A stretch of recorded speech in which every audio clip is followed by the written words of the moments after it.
السلام عليكم ورحمة الله تعالى وبركاته، متابعين قناة ميديان تي في. مرحبا بكم فيديو جديد. نتمنى ان شاء الله تكونوا بخير وتكونوا صحي جدا ان شاء الله. اليوم في هذا الفيديو ان شاء الله غادي نشرح لكم الطريقة كيفاش تخرجوا لافينيات ديال 2025 بالنسبة للناس اللي خلصوا 2025. بزاف ديال الناس ما عارفينش كيفاش يتيريو ديك الورقة ديال لافينيات ديال الضريبة 2025. اول حاجة غادي ندخلوا لجوجل وغادي نكتبوا هنا فينيات.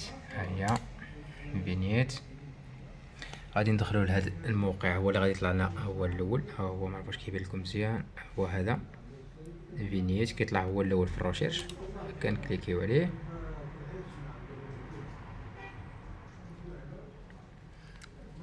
ها هو تفتح لنا الموقع ديال الضرائب، المديريه العامه للضرائب. غادي نجيو هنا لتحت، كونسلتي اي امبريمي فوتر اتيستاسيون. نكليكيو هنا، غادي يعطينا نعمرو المعلومات. هنا غنديرو 2025، هنا غنديرو الميتريكول غنكتبوها كامله هنا. النوع ديال الوقود، مثلا هذا ديزل. القوه الجبائيه حتى هي. هاد المعلومات الاخوان كاملين راه غتكون كاينين في كارت غريز. المهم غنختارو هنا 2025 السنه اللي بغينا نخرجوا ليها. مثلا 2024 نقدروا نخرجوها مثلا اللي كانت خالصه 2023 الى اخره. المهم حنا بغينا دابا ديال 2025. نديرو هنا 2025 الميتريكون نكتبوها كما راها في كارت غريز، ونديرو مثلا النوع ديال الوقود كما قلت لكم قبل. مثلا الا كانت ليسانس غنديرو ايسانس، راه كيعطيك الاختيار هنا ايسانس ولا ديزيل. المهم على حسب داكشي اللي عندك في كارت غريز. هو الجبائيه حتى هي كنكتبو. وهنا غادي نكتبوا هاد الكود هذا. بالنسبه لهاد الكود هذا راه كتغير الاخوان، كل واحد كيفاش غادي يطلع له داك الكود.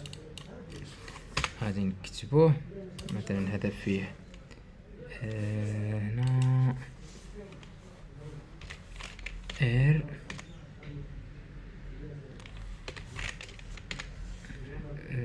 ستة اش تصبح حروف صغار يعني كما راه.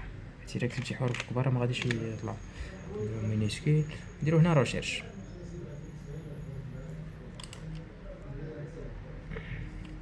ها هي الاخوان راه طلعت هنا. هيا بايمونت فيريفي، كليكي ايسي بو امبريمي فوتر اتيستاسيون. غادي نكليكيو هنا. هي طلعت لنا ديال 2025. الميتريكول هنا، النوع ديال الوقود، واش ايسونس ولا مازوت. ما هي هنا التاريخ هنا فوقاش يعني تسجلت في المغرب 18/6/2019. ما غادي نكليكيو هنا بايمونت فيريفي، كليكي ايسي بو امبريمي فوتر اتيستاسيون. الا بغينا نخرجوا الورقه كليكيو عليها. هي الاخوان هي تيليسارجات هنا، تيليسارجات تحت. هذا كنكليكيو عليها كتفتح.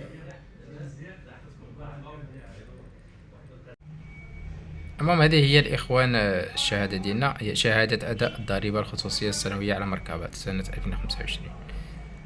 هذه هي الاخوان، وكتلقى فيها المعلومات كلشي ديال السياره.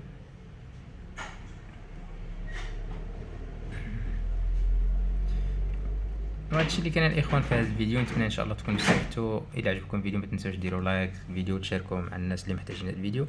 والسلام عليكم ورحمه الله تعالى وبركاته.